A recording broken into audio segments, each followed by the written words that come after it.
Mentor Sunil, अभी हम लोग डिस्कस करेंगे कि आपका बच्चा एक्चुअली ऑटिस्टिक है कि नहीं है, क्योंकि कई सारे वीडियोस में हम लोग बात करते हैं आप सेल्फ डायग्नोस कैसे करें, बहुत बड़ा चैलेंज होता है। लेकिन अगर आप सेल्फ डायग्नोस कर सकते हैं तो बहुत सारी चीज़ों से आप बच सकते हैं, बहुत बड़े डिप्रेशन से बच सकते हैं, बहुत बड़ी स्ट्रेस से बच सकते हैं। और उसके बाद जो मैंने देखा, मैंने पिछले कई वीडियोस में डिस्कस भी किया है कि दो तरह की थेरेपी होती है। एक आप सेंटर्स में जाते हैं, दूसरे आप सेंटर्स में जाने की बजाय पेरेंट्स ट्रेनिंग प्लान लेकर के पेरेंट्स की इंक्लूजन के साथ जब थेरेपी करते हैं तो उसके रिजल्ट्स बहुत बेटर आते हैं, आपके कई साल बच जाते हैं। क्योंकि नॉर्मली जो देखने में आया, कई बार आपके 3-3, 4-4, 5-5 साल इसलिए बर्बाद हो जाते हैं कि बहुत सारे क्वालिफाइड लोग इस फील्ड में काम नहीं कर रहे हैं और वो सिंपल कोई स्पीच थेरेपी दे रहा है, कोई ओटी कर रहा है, कोई कुछ कर रहा है, उससे काफ़ी सारा पेरेंट्स का टाइम डिस्टर्ब हो जाता है। क्योंकि पेरेंट्स को नहीं मालूम कि जो सामने क्लेम कर रहा है ठीक करने के लिए उसकी क्वालिफिकेशन क्या है, उसकी चीज़ें कैसी हैं। तो आप कैसे खुद से डायग्नोस करेंगे, इसके ऊपर बात करेंगे। आप सबसे पहले तो लाइक कर दो, क्योंकि वीडियो देख के आप निकल जाते हैं, लाइक करना भूल जाते हैं। लाइक कर दीजिए, पूरा वीडियो देखिएगा ताकि आपको पता चले कि आपका बच्चा एक्चुअली ऑटिस्टिक है कि नहीं है।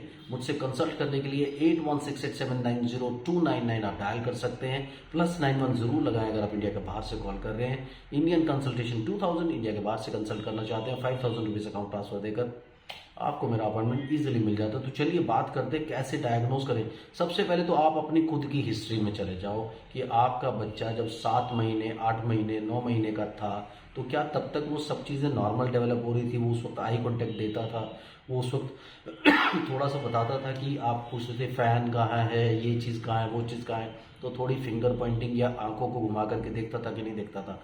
और उस वक्त आपको सोशल स्माइल देता था, आपकी बातों में इंटरेक्ट करने की कोशिश करता था। अगर ये सारी क्वालिटीज उसके अंदर थी तो पहले आप ये मान लो कि आपके बच्चे को क्लासिकल ऑटिज्म नहीं है। दूसरी बात, 3 साल के पहले किसी भी बच्चे को आप ऑटिस्टिक लेबल नहीं कर सकते टेक्निकली, तो इसलिए आपको अवॉइड करना चाहिए। अगर आपको बच्चा किसी ने 18 महीने, 19 महीने, 24 महीने, 26 महीने, 30 महीने में ये कहा है कि उसको ऑटिज्म है, आप ये चीज़ जो है बिल्कुल मत मानिए। आगे बढ़ जाइए, अपना काम कंप्लीट कीजिए और अपने बच्चे को ठीक कीजिए, क्योंकि 3 साल के पहले आप मानिए मत कि ऑटिज्म है। उसके बाद अगर आप ये देखते हैं कि आपका बच्चा आज की डेट में वो आपको नीड बेस्ड कम्युनिकेशन करता है, उसको कुछ चाहिए तो घसीट के खींच के ले जाता है, या अपनी ज़रूरतों के लिए रोता है, चीखता है, चिल्लाता है, दैट मीन्स वो जानता सब कुछ है। लेकिन ये बच्चे इतने बड़े ब्लफ मास्टर होते हैं, इतने बड़े क्लेवर होते हैं कि वो रिवील नहीं करते। और ये क्यों टर्न होते हैं? अगर आपका बच्चा नॉर्मल चल रहा था 7, 8, 9 महीने, 10 महीने तक, उसके बाद कई सारे रीजंस बन जाते हैं। जैसे आपने स्क्रीन टाइम बहुत ज़्यादा दे दिया, उसको कोई हाई ग्रेड फीवर आया, उसमें कोई सीजर आ गया, इस तरह की कुछ चीज़ें, या कोई बहुत बड़ा इमोशनल ट्रॉमा या साइकोलॉजिकल ट्रॉमा आपकी फैमिली में, यानी बहुत बड़ा कोई ऐसी बात हुई जिससे बच्चा बहुत एकदम से सहम गया है, दिल पर ले गया है, उससे ये सारी की सारी बातें हो सकती हैं। तो बहुत सारे ऐसे रीजंस बनते हैं जिसकी वजह से बच्चे ने इस तरह का रूट बना लिया कि उसने अपना वर्ल्ड बनाया। जब वो अपना वर्ल्ड बनाने की कोशिश करता है तो उस वक्त उससे बाहर नहीं आना चाहता। तो जब आप उसको बुलाते हैं वो आपसे रिलेट नहीं करता, लेकिन उसका कोई फेवरेट म्यूजिक टीवी में चलेगा, मोबाइल फोन में चलेगा तो दौड़ के चला जाएगा।